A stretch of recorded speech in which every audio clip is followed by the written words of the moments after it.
I demand we have a white cornerback. I demand it. I demand there's 75% of America's population is white, and we have 0 NFL cornerbacks. 0. How many running backs do we have? 1, Christian McCaffrey? I demand DEI changes. I do. I don't care about winning or losing or meritocracy or making sure the best are on the field. I care about having the exact number of white guys playing as the population. That's how stupid Joy Reid sounds when she's all mad about DEI in Major League Baseball. Major League Baseball has only 6% black players, 13% black population. And Joy Reid says that's not right. Joy Reid doesn't really care, at least not much, that in the NBA, 75.5% of the country is white and only 0.8% are playing in the NBA as white dudes. But I'll tell you this, in terms of diversity, a lot of them are Europeans. Joy Reid doesn't care that 19% of the country is Latino and only 3% of the NBA is Latino. 73% of the NBA is black. 13% of the population is black. Joy, we need players fired. We need players fired in the interest of diversity. See, to Joy Reid and others, and it disgusts me that I'm talking about this clown, Joy Reid is proof that even morons come out of Harvard.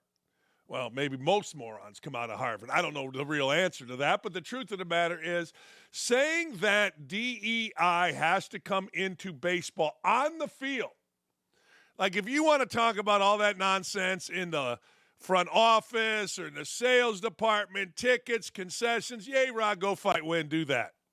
But if you want to talk about it on the field, it's complete crap. Let me explain something to you. If a general manager, an owner, a coach, an assistant coach, whatever, thinks Charles Manson could win for him, they'll resurrect the dude, put him in shortstop, and see if he can go to his left.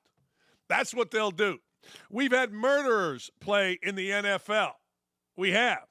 We've had murderers broadcasting. We have.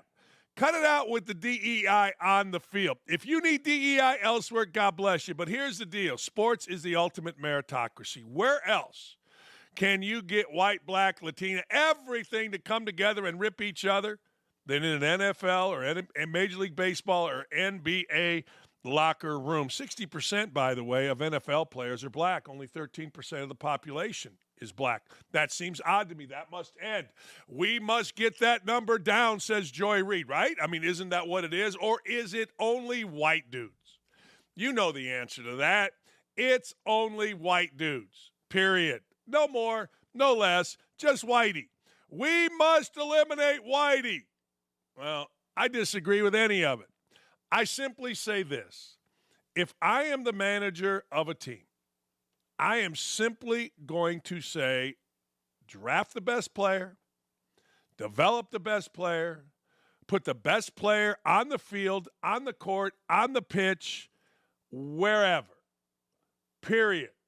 Because, frankly, in sports, you just want to win. So here is what this wonderful woman said. An article for Joy Reid's official blog for MSNBC contends that the number of black players in Major League Baseball demonstrates the importance of diversity, equity, and inclusion. MLB's few black players left should be a warning about the war on DEI. The number of black players in Major League Baseball has plummeted to just 6%, offering a warning about what can happen when institutions de-emphasize diversity. So what are you supposed to do? Go to every household? What is this, like Herod? Go to every household, find the firstborn, and make him play baseball? Let me tell you some of the reasons for it. I'll give you one big one. Basketball. Summer basketball. Spring basketball. Fall basketball. Grassroots basketball. Kids love to play basketball. Black kids, white kids. And basketball, the spring basketball, interferes with high school baseball season. You got to make a choice. You can play AAU, you can play high school baseball. Most kids, particularly African-American kids, play basketball. They do. Summertime, what are you doing? You playing American Legion baseball? You're going to go play on the Nike Summer Basketball Tour, the Adidas Summer Basketball Tour. Your high school has summer leagues that you're supposed to play in. Kids love to play basketball. They just do. White, black, Latina, they just do. And really, right now, instead of playing basketball in a park or in the schoolyard, you don't see that anymore, do you? Where do you see it? You see it organized. You see it with a team sponsored by a shoe company or a team that is part of the high school. See, in Indiana, there was never summer basketball. Never. The season was over. Basically, the coach was done with the player until October 15th. And this went on for years and years and years. Then all of a sudden, because other states started making spring basketball, summer basketball, you can play in tournaments, you can play in leagues. All of a sudden, bam, it was year-round. And that hurt the attendance in baseball. It did. Now, you can argue with me that, well, you're a racist if you say black kids like basketball. Oh, okay, fine, if that's what you want to say. But all I know is 60% of the NBA, or 75% of the NBA is black on a 13% population. That tells me African Americans like to play basketball. Baseball's too slow. In fact, baseball makes it hard to watch. Baseball, as Clay Travis pointed out, man, they've got blackouts. You can't even watch your favorite team. That's dumb. That's really dumb. Baseball has put itself in a position where it is uninteresting to much of America. It is not uninteresting to South Americans. It is not uninteresting to the Latina community. There is a saying in baseball that one of my favorite human beings, he's a coach, he's a Latina coach in the big league, said to me, "Hey, Dan, you know why Latin players swing crazy?" I said, "No, you can't walk off the island." And I thought, what does that mean? Well, you're not going to be disciplined and walk off the island. To get off the island and get into the major leagues or get into the minor leagues, you got to take your hacks. You got to hit the damn ball. And I'm telling you, Latin players love it. They do. I took my son down to Puerto Rico. He made some all-star trip. They put him on the team because I had enough money to pay for it, him and other kids, whatever. But we went down there, and it was fascinating. You know, while we sit there, or you sit there, because I never did, as a daddy in 12 to 14-year-old baseball, and you're all uptight, you're yelling and screaming. In Puerto Rico, where these kids were playing, it was a celebration. I mean, people were having a good time. Last thing they worried about was whether or not Jimmy Joe got to play. They were just watching ball and loving ball, and it was a stark difference to me. They love this sport. We play this sport, and that's a big difference. Joy Reid also, you know what? I don't think MSNBC said Major League Baseball de-emphasized diversity by underrepresenting the number of black players relative to the percentage of black people in the United States. Okay. By that logic, the NBA overrepresents black people and underrepresents of every other ethnicity. I want a white cornerback. That guy from Iowa, Dijon, he has to automatically make a team and start. Where's Jason Sehorn? Damn it. Where is he? I don't see him anywhere. He got to come back. I think that the fastest white guy should be in the American Olympic trials 100-meter dash. I mean, we need equity. We need representation. Bullshit. No, we don't. We need the best players playing, the best runners running, the best football players tackling. Give a damn if you're white, black, green, purple, orange, Asian, Latina. If you're good, draft them. If you're no good, don't worry about it. And if 6% of players in Major League Baseball are African American, that's the way the cookie crumbles. That's just the way it is. There's a lot of reasons for it, but DEI ain't one of them. No, it ain't even close to one of them. Sure, bitch, whine and moan about it in the front office. They don't have enough women. There are not enough Asian representation or African American representation in your front office. Great, but damn, not on the field, the pitch, the court, not. You'd put Manson out there if he could help you win, and everybody knows it. This is always fascinating to me. So we got a woke mayor in D.C. What is it about these mayors? What is it about these mayors that decide, you know what, we're going to spend all your cash. We're going to bring the cash, spend the cash, and I don't care about the cash.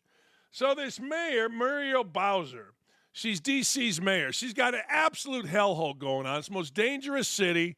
We've even got legislators, senators, being held at gunpoint and carjackings. The place is a train wreck. But anyway, so this lady, she's the mayor, she took a trip to the Masters on the city's dime. Now, the Democrat took a taxpayer-funded sports and economic development trip to the Masters. We've got like 2 golf courses in D.C., and both are a shambles. Bowser announced the jaunt on her public schedule, and a spokesman for the mayor's office confirmed that D.C. residents paid for all related travel expenses to get inside the gates. That's right. To get inside the gates, this mayor from D.C., well, she had to be there. She absolutely had to be there, and you can't say anything or else you're racist. I mean, if you say anything, well, you know. The mayor was invited by Jody McClain and Deborah Ratner-Salzberg, co-chairs of a city task force to revitalize the Gallery Place and Chinatown neighborhoods. There you go. She didn't say how much the whole thing cost. No matter where I am, my team is working and always in touch with me at a moment's notice. All right. She hasn't done squat against crime. She's done nothing, and she's faced sharp criticism. She's done nothing. Mass resignations by the city's police force because she's done nothing. Violent crime in D.C., listen to this, surged 38% from 2022 to 2023. Homicides raised up to 35%, and robberies, listen to this, up a whopping 67% in her city. Harry Cuellar, a Democrat from Texas, he got himself, well, his car stolen and carjacked. There you go.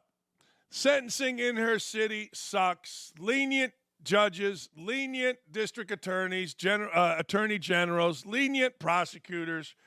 There you go. And listen to this. At one point, the Wizards and Capitals were getting out. Why? Well, because of crime. Nobody seems to know why this mayor decided to go to Augusta. Nobody seems to know what she was actually working on. Hopefully, for the great people of Washington, D.C., non-robbery, non-violent crime division, hopefully she got something done. But I'm doubting it. Man, how many mayors do we got to hear, particularly these women mayors, that are just out there spending money, acting like clowns? It's amazing to me. It really is. It's fascinating. I shouldn't say just women mayors, because dude mayors are doing it too. Hell, in Indianapolis, we had riots in 2020, and our mayor was reportedly unavailable. Reportedly, he was not coherent. Reportedly, he was unfit for office for whatever the reason during those riots. And nobody wants to ask because he's a Democrat. Nobody. We have a reporter here in Indianapolis named James Briggs, works for the Indianapolis Star. He's the city reporter. The city reporter won't even ask the mayor, where the hell were you? Were you incapacitated? Did you have to be told by your age you're not fit to go out and make a speech or make a decision while the city burned? Too afraid to ask. But as you've come to find out, the beloved Indy Star is full of that. I'm not done with Greg Doyle yet and his creepiness. His uber creepiness relative to Caitlin Clark is something that will stand the test of time. Because you can't be some creepy 50-something-year-old dude and get creepy with the most popular woman athlete alive. That's our Indy Star. I'm guessing that's the same thing with the Washington Post. I'm guessing the Washington Post, because the article that I read came from the New York Post, I'm guessing the Washington Post is all behind this mayor. I mean, what the hell? She's African-American. She's a woman. Boy, I don't know her sexual preference, but if she comes out as gay, she's untouchable. I mean, let's be honest. You can't do anything with that other than praise her and say, yay, rah, go fight, win. But it is amazing. Washington, D.C., a city basically, well, in flames every day with crime, and the mayor's out looking at magnolias in Augusta. I ain't mad at you. I ain't mad at you. You do you, and everybody else, we will just tag along. But it is amazing how often this happens. Look up Dalton, Illinois, and that mayor. She says you can't criticize her for her lavish spending because she's African American, and that would be racist. Voting matters, people. Voting doesn't just matter a little bit. Voting matters a lot of bit. Voting matters. Every switch that you pull, every punch button, every single thing you touch in that voting booth matters. And when you vote idiots into major positions, guess what? You get idiocy. We've seen it. Hell, just the other day, Joe Biden said that his uncle got eaten by cannibals. You can't make this stuff up in the great U.S. of A. Well, the plane got shot down, never found his body because cannibals got it. Then they came back and said, well, that's not true. But why would we expect anything else? Why? When we voted a guy that can't think, we voted a guy in as president that didn't know where he was even during the election year. He's in the basement. Why would we think anything different of D.C. or Dalton, Illinois, when we hire idiots, when we elect idiots to do a job that idiots can't really do well? I don't know. But I know this. Voting matters, and voting matters big, big, big time. Speaking of Caitlin Clark, you know, Greg Doyle the other day did something for Caitlin Clark and maybe for Greg Doyle. Greg Doyle needed it. Greg Doyle relishes it. He relishes being a creep. He thinks it's under the guise of being charming, but he's so unself-aware, it's ridiculous. But when he went out of his way to be a homicidal creeper, guess what? It enhanced Caitlin Clark even further. Think about how Caitlin Clark handled that. Think about this. People are saying, some are, Doyle's deal was no big deal. Caitlin Clark hasn't said it's no big deal. Caitlin Clark could have put this thing away a long time ago by saying, no, I thought it was cute. She didn't do that. So you know what? That enhances Caitlin Clark. Now, in Doyle and the Indy Star's mind, a lot of people read his apology. A lot of people read his articles, so they think that enhances them as well. But Caitlin Clark shines through once again. And Caitlin Clark will be very, very, very rich if she isn't already. Now, the woke media is slamming the WNBA because of her salary. After Caitlin now has agreed to an 8-figure deal with Nike. Think about 8 figures. That's not $1 million. You got one more zero on that. That's 7 figures. 6 figures is hundreds of thousands. 7 figures is $9 million and below. Wait a second. This is a $10 million deal. Minimum. More than that. Hell, I'm surprised it's not 9 figures. Tell you the truth. She's worth it. And any exchange where some 50-something-year-old creeper gets creepy and she handles it with the class and the grace that she handled it with only enhances her value. It simply does. Jamel Hill chimed in on this. I'm already annoyed by this conversation because for years WNBA players have fought for more money.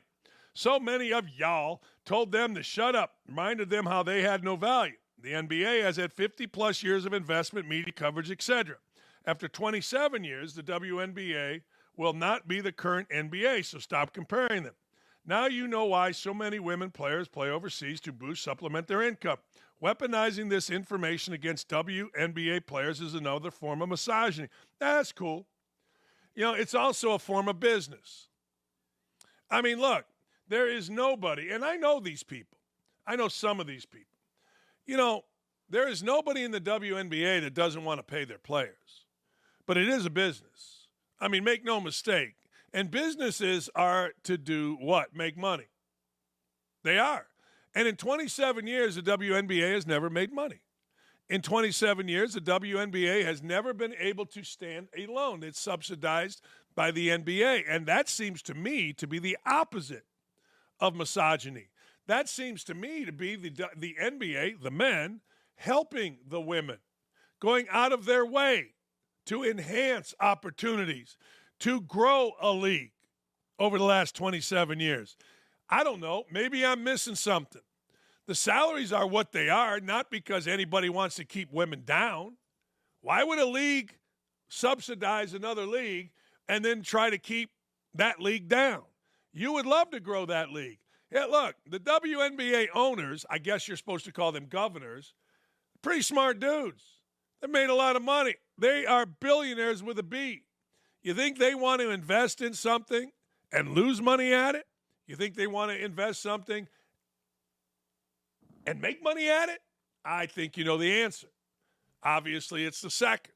So it's simple business. The NBA says, hey, look, we're going to subsidize you. This is what we can afford. This is what we can afford, and this is what we can do. All right? So there's your salary. I mean, if they could afford a couple $100,000, I'm sure they would. But the league don't make money. Maybe it will now. Don't know. But for anybody, and again, you got to understand the people involved here. Caitlin Clark is going to make a ton of money. The regular WNBA person that nobody knows is going to make more money than the average Joe. But it's a league that's losing money. Shaq chimes in. Difference between the women's game and the men's game is that the NBA generates a lot of money. It allows them to profit and share with the players. Now it's just up to people to support. Now that you know about Caitlin, you know about Angel, make sure you go out and buy the jerseys. Make sure you watch the games. Make sure you show up at the games.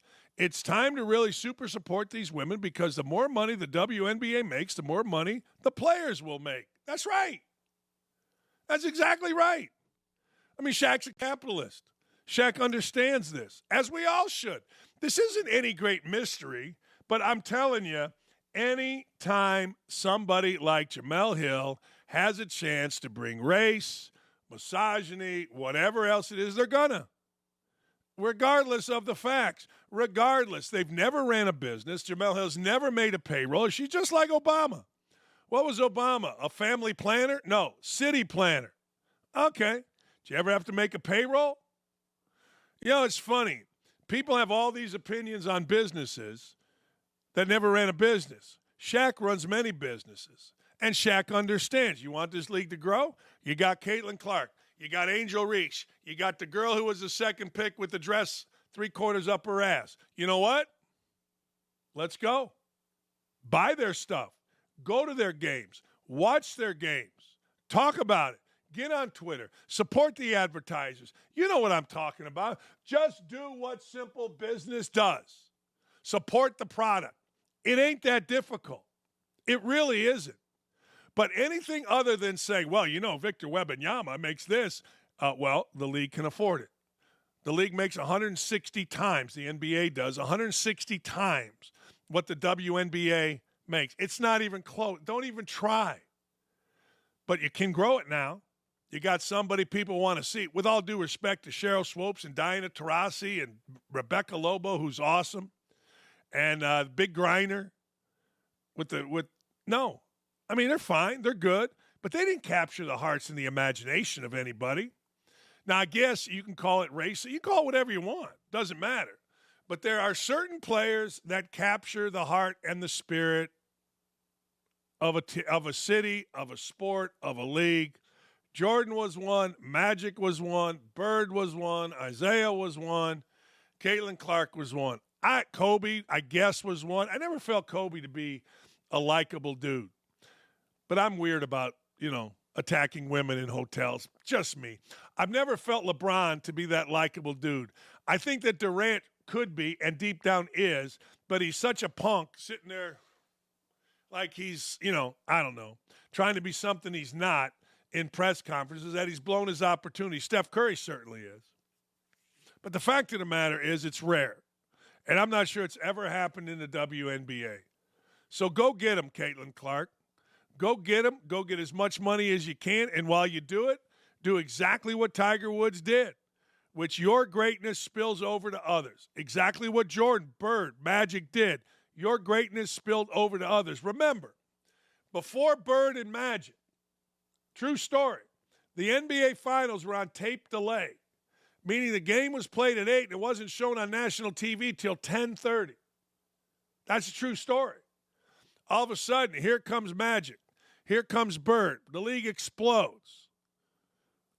There you go. Here's your opportunity. You got Angel Reese. You got Caitlin Clark.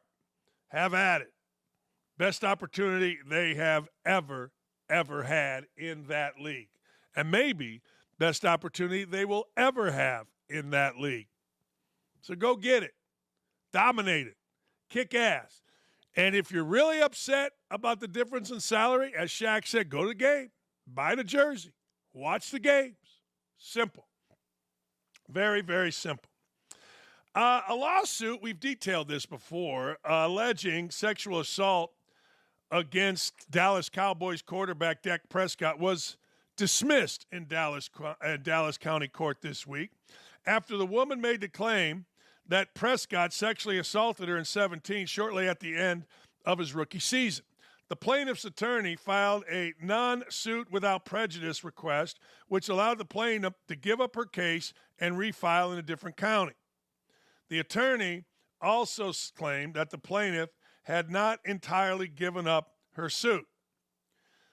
Dak Prescott's attorney, Levi McTheron, shared a statement with WFAA on Wednesday repeating Prescott's innocence. Her allegations are completely false, and this is all a continuation of an extortion plot against Dak. So she really didn't give it up. She's just trying to move it somewhere. Look, I don't know what the hell happened, but I know this. My sister, 25-year prosecutor of domestic violence, taught me this. Don't believe anybody. Don't believe the man. Don't believe the woman. Believe the evidence. Go where the evidence takes you. That's a common theme in prosecutorial. What is the right word? Prosecutorial legalese. I don't know. Yeah, go where the evidence takes you. The dude's going to say one thing. The woman's going to say the other thing. Don't always believe women. Don't always believe men. Don't. What are you doing? Believe the evidence. That's a pretty good way to go. I don't know what the evidence says. I've paid attention to this. Seems like this woman doesn't have much of a case, but I'm not in that courtroom. But this thing ain't over. It's simply just trying to be moved. Hey, remember Jusuf Nurkic, who got choked by Draymond Green? Well, Draymond Green's team lost. Draymond Green's team lost in the play-in tournament, the Golden State Warriors. And Nurkic, well, they're calling it here a drop-the-mic moment. Here's what Nurkic said on Twitter, on X, whatever it is. And that's all, folks. That's right.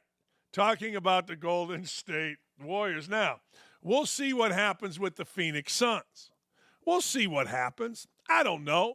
Maybe the Phoenix Suns are going to roll. Maybe the Phoenix Suns are going to fall out.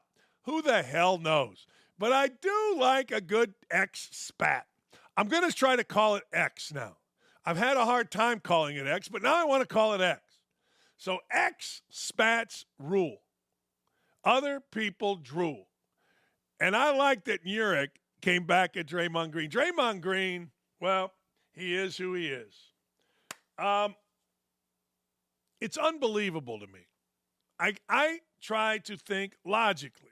I try to think, okay, the hell's going on here? And the idea, and I've learned this from Riley Gaines, the idea that men with packages are competing against women in women's sports is absurd to me. And further that, these dudes are in locker rooms. I mean, apparently Planet Fitness digs that kind of thing. Apparently Planet Fitness is like, yeah, you know what? We like dudes in the locker room. Greg Doyle voice. I'm glad you're here, Caitlin. But anyway, the Biden administration has proposed new rules that would require schools to allow trans athletes to compete on teams that align with their gender identity unless the school can demonstrate that allowing males who identify as women onto women's teams would undermine the fairness in competition or safety. Now, how vague is that? I mean, why don't you just say, look, everybody got to play with the men. I want you to play. We love our trans kids. Everybody's got to play with the men. Why does it always have to be the women? So they're going to compete with their gender identity. You think any of these women are going to say, you know what? I'm feeling a little scrunchy today. I'm feeling a little gnarly. I got some musk going, so I'm going to play on the men's team. I want to go out for football. It ain't happening. Their gender identity is going to be women. Always. Forever. Women. Sadly, the party, who's speaking this right here? Oh, who's talking here? Sadly, the party that once advanced itself, I got to see who's speaking. You guys didn't put on here who the hell's speaking. Maybe it's Riley Gaines. I don't know. Oh, no, this is from an article. Okay. Who wrote the article? Let me have a look. Oh, Riley Gaines and Paula Scanlon. Nice. Sadly, the party that once took pride in advancing increased opportunities for women is now actively working to undermine these benefits in the name of inclusion. In fact, all 51 Democrat U.S. senators recently voted in opposition to the Protection of Women and Girls in Olympic and Amateur Sports Amendment, which would help to protect the female sporting category at the Olympic level. The irony should be painful obvious to anyone with a brain or a heart for that matter. It is amazing to me. Like, think about how strong the LGBT community is. Think about how strong this is. You got every Democratic senator voting for this, every one unanimously. Now, there's got to be something else in the bill. There's got to be, as they call it, some pork in this bill. Because these guys, at least some of them, when they're not being out there being creepy Greg Doyle types, have to have daughters, have to have mothers, have to have wives, have to have sisters, something. And you can't tell me, even for a second, not even for a second, that underneath, deep down, dudes think that dudes should compete against women. You can't tell me that. Now, if you're the guy that voted against, what, you're afraid? Like your whole world is tied into insider trading and being a senator? So you're afraid of the LGBTQ ABCD community? What are you afraid of? All right, they're mad at you. Good. Go over there and be mad.